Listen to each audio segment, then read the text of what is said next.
Hello students, I am Rudra Goswami welcoming you to your YouTube channel maths magic. आज हम standard 10th maths का chapter number 4 quadratic equation की exercise 4.3 का question number 4 करेंगे। तो सबसे पहले हम सम रीड करेंगे। Is the following situation possible? If so determine their present ages. The sum of the ages of two friends is 20 years. 4 years ago the product of their ages in years was 48।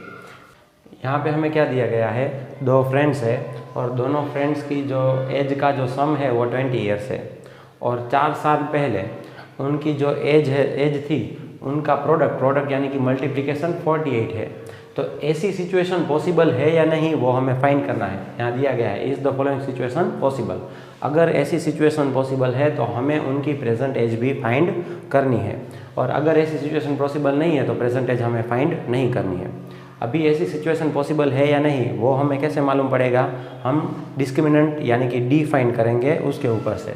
तो D find करने के लिए सबसे पहले हमें quadratic equation चाहिए, तो इस पे से हम क्वाड्रेटिक इक्वेशन बनाएंगे। यहाँ हमें दिया गया है the sum of ages of two friends is 20 years, यानी कि दो फ्रेंड है उनकी एज का प्लस करें तो हम 20 ईयर्स मिलेगा। तो एक की एज अगर x हो तो दूसरे की कितनी होगी, 20 minus x years. Let present age of one friend is x years। अभी एक फ्रेंड की एज x ईयर्स है, दोनों की एज का अगर हम सम करें यानी कि दोनों की एज का प्लस करें तो 20 होगा। तो दूसरे फ्रेंड की एज क्या होगी, दूसरे फ्रेंड की एज 20 माइनस x होगी। ठीक है, age of second friend is 20 minus x years. यह तो इन दोनों की प्रेजेंट एज हुई। अभी हमें आगे क्या दिया गया है, 4 years अगो उन दोनों की जो एज है उनका प्रोडक्ट यानी कि मल्टीप्लिकेशन 48 था। तो सबसे पहले तो इन दोनों की एज में हम 4 माइनस करेंगे क्योंकि यह 4 years एगो की बात है। 4 years ago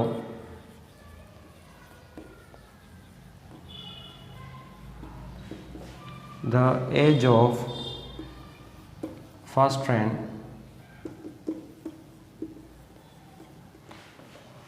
was x minus 4 years and age of second friend equals to 20 minus x minus 4। अभी x में से तो -4 नहीं निकलेगा लेकिन 20 में से -4 होगा तो 16 होगा। 16 माइनस x ईयर्स। अभी क्या दिया गया है, 4 years अगो इन दोनों की जो एज थी उनका प्रोडक्ट क्या है, 48। The product of the ages 4 years ago was 48। therefore 4 years ago वाली एज कौन सी है, x माइनस 4 और 16 माइनस x।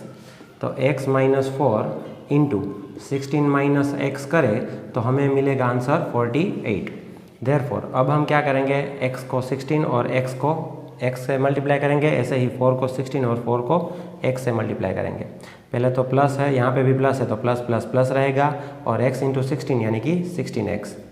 फिर प्लस माइनस माइनस होगा और x इंटू एक्स यानी कि x स्क्वायर। फिर अभी 4 को 16 से मल्टीप्लाई करेंगे लेकिन यहाँ माइनस है, यहाँ पे प्लस है तो माइनस प्लस माइनस 16 4 ज़ा 64। फिर माइनस माइनस प्लस होगा और 4 इंटू एक्स यानी कि 4x इक्वल्स टू 48। देयरफॉर अभी जो x वाले टर्म है उनका प्लस माइनस हो जाएगा तो x स्क्वायर वाला टर्म हम आगे ले आएंगे, minus x square plus 16x, इसके बाजू में x वाला टर्म लिख लेंगे प्लस 4x माइनस 64। ये प्लस 48 राइट हैंड साइड है, लेफ्ट हैंड साइड आएगा तो माइनस 48 हो जाएगा equals to 0। Therefore minus x square का तो माइनस एक्स स्क्वायर रहेगा, 16x प्लस 4x यानी कि 20x तो प्लस 20x। 64 माइनस है और 48 माइनस है तो माइनस माइनस प्लस होगा, तो यहाँ पे आंसर आएगा 8 + 4 12, 6 + 4 10, 10 + 1 11, 112 और बड़ा डिजिट है वो 64 है, उसके आगे माइनस है तो यहाँ पे भी माइनस रहेगा इक्वल्स टू 0। अभी आप देखिए जो फर्स्ट टर्म है x² वाला टर्म वो माइनस में नहीं होना चाहिए, तो इसे हम प्लस में कन्वर्ट करेंगे, तो बाकी के पीछे के जो टर्म्स है उनकी साइन भी हम चेंज कर लेंगे। देयरफॉर ये माइनस है तो +x², ये प्लस है तो -20x, ये माइनस है तो +112 इक्वल्स टू 0। तो अब हमें हमारी क्वाड्रेटिक इक्वेशन मिल गई। अब हम डिस्क्रिमिनेंट फाइंड करेंगे। तो डिस्क्रिमिनेंट फाइंड करने के लिए सबसे पहले हम a, b और c की वैल्यू डिसाइड करेंगे। a यानी कि x² का कोएफिशिएंट, यहाँ पे कुछ नहीं तो 1 होगा। b यानी कि x का कोएफिशिएंट, माइनस साइन है तो वो हमें लेनी होगी -20, और c यानी कि कांस्टेंट टर्म 112। अभी हम डिस्क्रिमिनेंट फाइंड करेंगे। d = b² - 4ac equals to b का स्क्वायर यानी कि -20 का स्क्वायर -4, a की जगह पे 1 और c की जगह पे 112। यहाँ पे 20 का स्क्वायर 400 होगा। बेस भले ही माइनस है लेकिन जो पावर है वो इवन नंबर है। अगर पावर इवन नंबर है तो हम माइनस नहीं लेंगे। अगर यहाँ पे ओड नंबर होता यानी कि 1, 3, 5 ऐसा कुछ नंबर होता तो यहाँ पे जो माइनस है वो हम लेते। ठीक है, यहाँ पे सिर्फ एक ही माइनस है तो माइनस रहेगा। 112 को हम 4 से मल्टीप्लाई करेंगे, 4 2 = 8, 4 1 = 4 और 4 1 = 4। अभी हम इन दोनों का सब्ट्रैक्शन करेंगे, प्लस माइनस माइनस होगा और सब्ट्रैक्शन करेंगे। 448 में से 400 सब्ट्रैक्ट करेंगे तो 48, बड़ा डिजिट 448 है, उसके आगे माइनस है तो -48। यहाँ पे जो डिस्क्रिमिनेंट की वैल्यू है वो -48 आई यानी कि 0 से कम आई, और अगर डिस्क्रिमिनेंट की वैल्यू 0 से कम हो तो ऐसी सिचुएशन पॉसिबल नहीं है। तो वो हम लिख लेंगे as d is less than 0, hence this situation is not possible। ठीक है, d की वैल्यू 0 से कम है इसलिए यह सिचुएशन पॉसिबल नहीं है, क्योंकि हमें रियल रूट्स मिलेंगे ही नहीं। तो यहाँ पे हमारा सम है वो कंप्लीट होता है। नेक्स्ट सम हम नेक्स्ट वीडियो में देखेंगे।